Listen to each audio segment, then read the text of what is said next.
မဆာကေစရှိဇင်းဒီပြီးပြောရနာမဆာမရှိ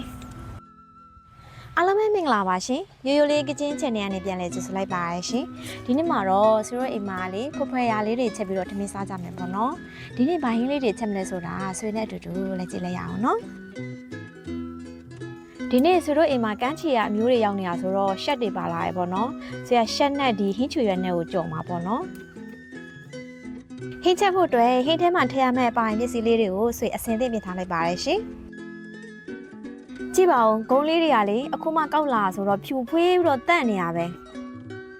သူကလေဂုံးအမျိုးနွယ်ပဲပေါ့နော်ဆိုတော့ဒိုဘယ်ဖက်မှာဆိုလို့ရှိရင်တော့ဝါနာစီခေါ်ကြရဲ့ဆိုတော့လေအနေဝါနာလာလာဆဆားရဆိုတော့ဇင်းတိတာနာဟန်ကြားရှစားမရှင်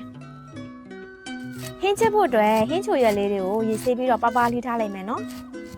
ပညီရွက်လေးနဲ့လည်းကြော်လို့ရတယ်ဆိုတော့ဒီနေ့ဟင်းချိုရွက်လေးရှိရဆိုတော့ဟင်းချိုရွက်လေးနဲ့ပဲကြော်လိုက်မယ်နော်ဟင်းချိုရွက်လေးတွေအားလုံးလှီးပြီးပြီဆိုလို့ရှိရင်တော့ဆီတို့ဂုံးဟင်းနဲ့ထက်မဲ့ငရုတ်ကောင်းတဲ့ကြက်သွန်ဖြူကိုထောင်းပေးပါမယ်ရှင်ဆက်ဆက်လေးစားချင်တာဖြစ်လို့ငရုတ်သီးစင်းလေးပါထည့်ပြီးတော့ထားလိုက်ပါမယ်ရှင်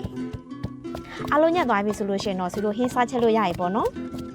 ထောင်းထားတဲ့ဟင်းအနည်းတွေထည့်ပြီးဆိုလို့ရှိရင်တော့စမင်းမုတ်လေးအနှဲငယ်ထည့်မယ်ပြီးရင်တော့အရသာတွေထည့်မယ်နော်ဆွေရတော့ဒီမှာလေးအရသာမုတ်အနှဲငယ်ရဲ့စိတ်စားငပိလေးအနှဲငယ်နဲ့စီလေးအနှဲငယ်ထည့်ထားပါရဲ့ရှင်ပြီးရင်တော့မယန်းသီးစိမ်းလေးကိုပပလီးပြီးတော့ထည့်ထားပါရဲ့ရှင်တကယ်လို့လေမယန်းသီးအစိမ်းမရှိဘူးဆိုလို့ရှိရင်မယန်းသီး6လေးနဲ့ချက်လို့ရရပေါ့နော်ဒီချိန်ဆိုလို့ရှိရင်တရက်သီးပေါ်နေရဆိုတော့တရက်သီးလေးနဲ့လည်းချက်လို့ရပါရဲ့ရှင်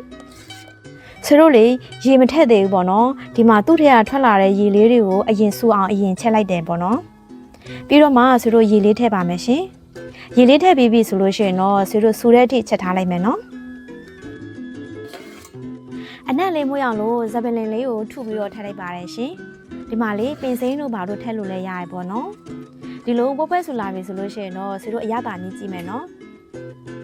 စားလေးပေါ်နေရနဲ့စားထည့်ပါမယ်ရှင်ဂုံရင်ချက်တာကလေစားကိုနောက်မှထည့်တာပိုကောင်းတယ်ပေါ့နော်တခါတလေကြာရင်လေဂုံကငံတက်တယ်ဆိုတော့ဆိုတော့အရသာမြည်ကြည့်ပြီးမှစားထည့်တာပိုကောင်းပါလေရှင်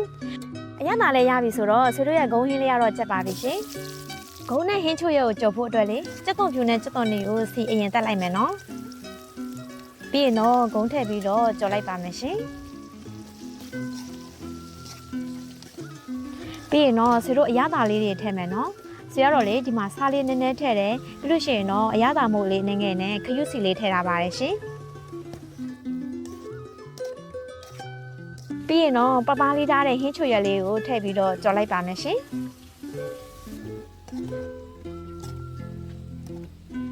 ဟင်းချိုရွက်ကလေနူးနူးလေးကြော်မှစားကောင်းတာဆိုတော့ဆွေရေလေးထည့်ပြီးတော့လေနူးနေအောင်လို့အရင်ချက်ထားလိုက်မယ်နော်ဒါကလေဆွေမယန်းလေးငပိတုတ်ထဲမှာထည့်ဖို့အတွက်ငါးကင်ထားတာပေါ့နော်ငါးကင်လေးကိုလည်းဆွေအယိုးနှွင်ပြီးတော့လေအသားလေးတွေကိုဒီလိုခြေပြီးတော့ထည့်မယ်ပေါ့နော်ငပိတုတ်တာလေဆွေတို့ခါတိုင်းငပိတုတ်နေကြပုံစံတိုင်းပဲပေါ့နော်ဒီမှာတော့လေဆွေကမယန်းသေးလေးကိုထောင်းပြီးထည့်ထားတယ်ပြီးလို့ရှိရင်တော့အရသာရည်နဲ့အားလုံးတမသွားအောင်နေပြီးပြီဆိုလို့ရှိရင်တော့ဆွေတို့ရဲ့မယန်းသေးငပိတုတ်လေးကတော့ရပြီပေါ့နော်ကဲခုနကကြော်ထားတဲ့ဟင်းချိုရက်နဲ့ရှက်ကလည်းဒီလောက်ဆိုလို့ရှိရင်တော့ရပြီပေါ့နော်ဒါဆိုလို့ရှိရင်တော့ဆွေတို့ထမင်းစားဖို့ပြင်လိုက်မယ်နော်ဂုံးရင်အနက်လေးကလေမှုေးနေရပဲဆွေကတော့ဂုံးရင်အနက်နဲ့တင်ထမင်းတော်တော်လေးစားချင်နေပြီပေါ့နော်ဟင်းချွေရဲ့ကြော်လေးကလည်းပူပူလေးဆိုတော့ထမင်းတော်တော်မြင်ပါ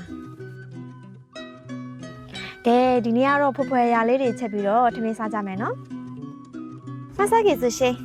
အနေရလဲဆွေအိမဝါနာဟန်ကြိုင်ပြီးဆိုလဲဝါနာနာဟာရှဝါနာချောဝိုင်ပြီးဆိုလဲ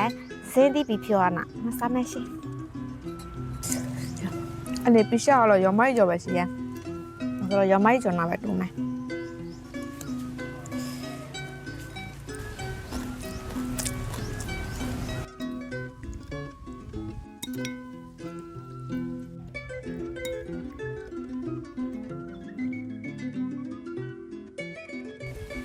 ဆွေရလဲဝါနာဆိုအမေဟန်ကြရှင်မကျေဟန်ကြဆိုရဆောက်ဝိုင်းလေတဝေးဝေးနာမစမ်းမဘာနာဟာဆဆာနာဟာရှိုဝါချချူရှိုနာလိုက်ပါရဲ့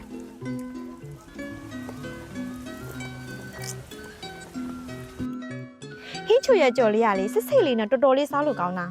ဒါတော့ဟင်းချိုရဲ့ဟင်းချိုပေါ့နော်ဟင်းချိုရဲ့နဲ့ပိန်ဦးကိုချက်ထားတာ ကဲဆွေရဲ့ဗီဒီယိုလေးတွေကိုအဆုံးထိကြည့်ပေးလို့အားလုံးကိုကျေးဇူးတင်ပါတယ်ရှင်နောက်ဗီဒီယိုတွေမှာပြန်ဆောင်ကြမယ်နော်ဘိုင်ဘိုင်